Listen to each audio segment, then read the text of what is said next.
So, first things first, this needs a new handle, and that's not going to be too difficult, except I really want to keep the pins that are on it. They're these really beautiful brass pieces here, and I think that would just be absolutely so cool to keep those. They have that amazing patina on them.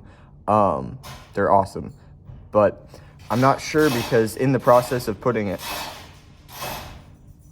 handle on. Okay, sorry.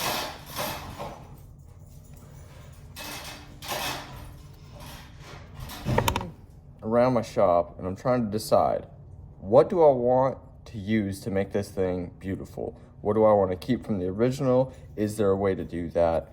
And how do I make this thing functional and just, a piece of art at the same time? And then I definitely want, because I have this engraving tool here that I found both of these at an antique store locally, and I couldn't say no. It was a pretty good price on both of them. And this one, the tag, I don't have it anymore. I threw it away.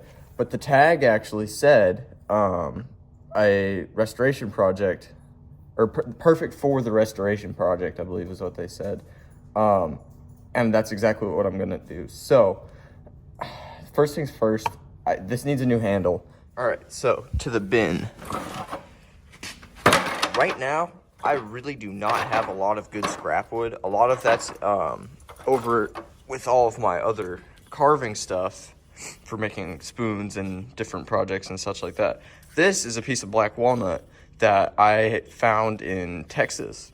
And I had a lot more, but I've used a lot of that for some different projects over the years. I've used this stuff for knife handles before, and I really like this stuff.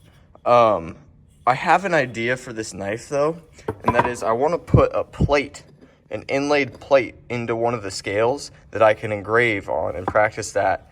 And so I'm going to have to find some brass, and also I'm going to have to decide how to make that work. That's going to require some other pins and a couple of different things. This is turning into slowly a very, very complicated project, but that's the kind of projects I like. I like to make something as pretty as I can.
We got a much better shine going on all of these, but both sides here, both parts.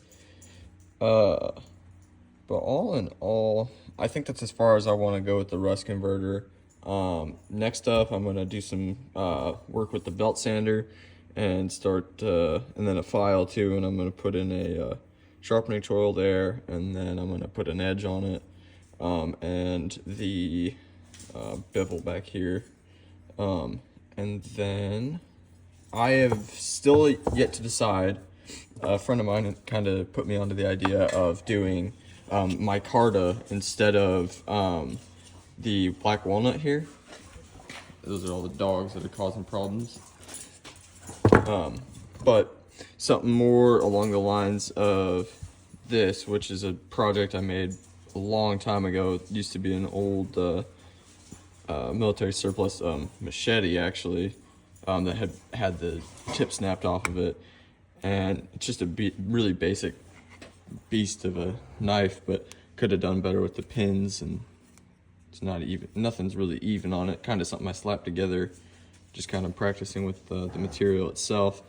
But all in all, I think micarta is definitely a good idea, but the only micarta I have is the material I'd use for this, and that stuff is very thin. And I would like to order or see if I can find somewhere around town to buy better material for that. So it's all just a matter of deciding and going with that. Could you be any more of a distraction? All right, so it's been a really long time since I've come back and worked on this. And so I've decided, instead of doing black walnut for the handles, I have this weird micarta material. And I think that's gonna look really good. And I'm gonna combine it with this brass sheet I have here. And I'm gonna go ahead and cut out some pieces to put on in between as liners that will sit. So it'll go micarta, brass, the blade or the tang, and then another thing of brass, and then another thing of micarta. And then I think that'll be really pretty.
All right, so I got it all fitted up. Ignore those extra holes. Those are just weight reduction. It's fine. Everything's fine. That was on purpose and an intended outcome. Everything should be, or seems like it's lining up pretty good, as it should be. Good tight fitment, holes lining up. We got to knock out the other side and then onto micarta. So we got the pinholes marked. Just got to get the holes drilled.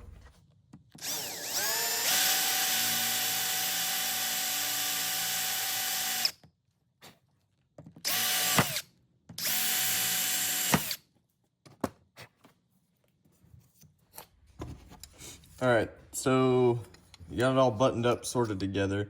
I'm not quite ready to push the pins together. I'm gonna countersink on either side on the micarta, and then I'm gonna get ready. I'm gonna get my epoxy going and lather that up between all my layers. I'm gonna get everything squished down, sandwiched up nice and tight, let that set for a little while, and then I'm gonna come in and I'm gonna just start grinding all this away, just because I think that's a little bit easier. I might do a little bit more removal of the brass before I glue it up, though, just because if I let that get too hot while I'm sanding and grinding it, it'll affect the epoxy and how the epoxy is setting. So I think I'm pretty much almost there. That's the fitment on everything is looking really good. There's a few gaps in here, but I'm just gonna mix in some dust with some sawdust with my epoxy and make it darker and let it fill everything in.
I've been busy bedazzling my workbench here, all the brass dust.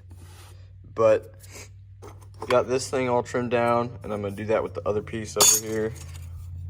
Get them both nice and tight, because this stuff is gonna be a lot.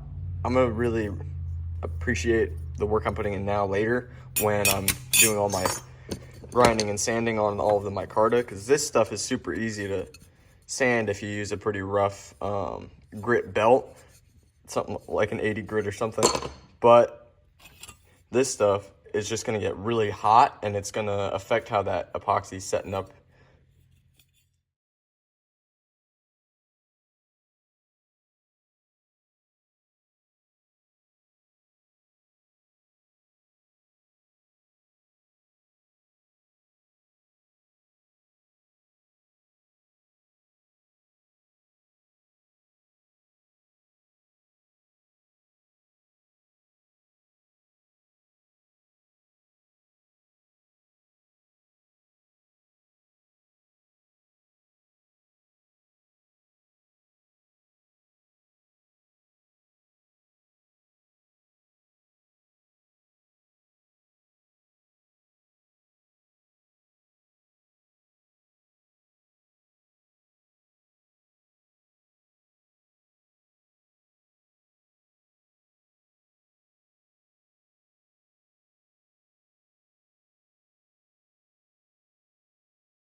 Here's the finished product. I'm super happy with how it turned out. Super duper sharp.